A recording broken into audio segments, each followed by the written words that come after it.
YCP suspended MLC Duvvada Srinivas అధికారికంగా arrest కాలేదు, కానీ ఆయన ప్రస్తుతం పోలీసుల నిఘా లేదా అదుపులో ఉన్నట్లు తెలుస్తోంది. గతంలో ఆంధ్రప్రదేశ్ ఉప ముఖ్యమంత్రి పవన్ కళ్యాణ్ పై అనుచిత వ్యాఖ్యలు చేశారన్న ఆరోపణలపై దువ్వాడ శ్రీనివాస్ పై శ్రీకాకుళం జిల్లా కొత్తూరు పోలీస్ స్టేషన్లో కేసు నమోదైంది. ఈ కేసుకు సంబంధించి జూన్ 30, 2026న రెండవ రోజు విచారణకు హాజరు కావాలని పోలీసులు ఆయనకు నోటీసులు జారీ చేశారు. టెక్కలి నివాసం నుంచి కొత్తూరు పోలీస్ స్టేషన్ కు బయలుదేరిన దువ్వాడ శ్రీనివాస్ గంటలు గడుస్తున్నా స్టేషన్ కు చేరుకోలేదు. ఆయనతో పాటు కారు డ్రైవర్ ఫోన్ కూడా స్విచ్ ఆఫ్ రావడంతో ఒక్కసారిగా కలకలం రేగింది. పోలీసులు కావాలనే దువ్వాడ శ్రీనివాస్ ను దారిలోనే అక్రమంగా అదుపులోకి తీసుకొని రహస్య ప్రాంతానికి తరలించారని ఆయన అనుచరురాలు మాధురి ఆరోపించారు. ఇక దువ్వాడ శ్రీనివాస్ ను తాము అధికారికంగా అరెస్టు చేయలేదని, ఆయన అదృశ్యానికి తమకు ఎటువంటి సంబంధం లేదని తొలుత కొత్తూరు పోలీసులు ప్రకటించారు.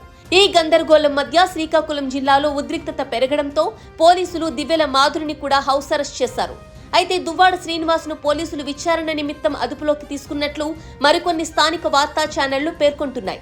ఇంకా దీనిపై పూర్తి స్పష్టత రావాల్సి ఉంది.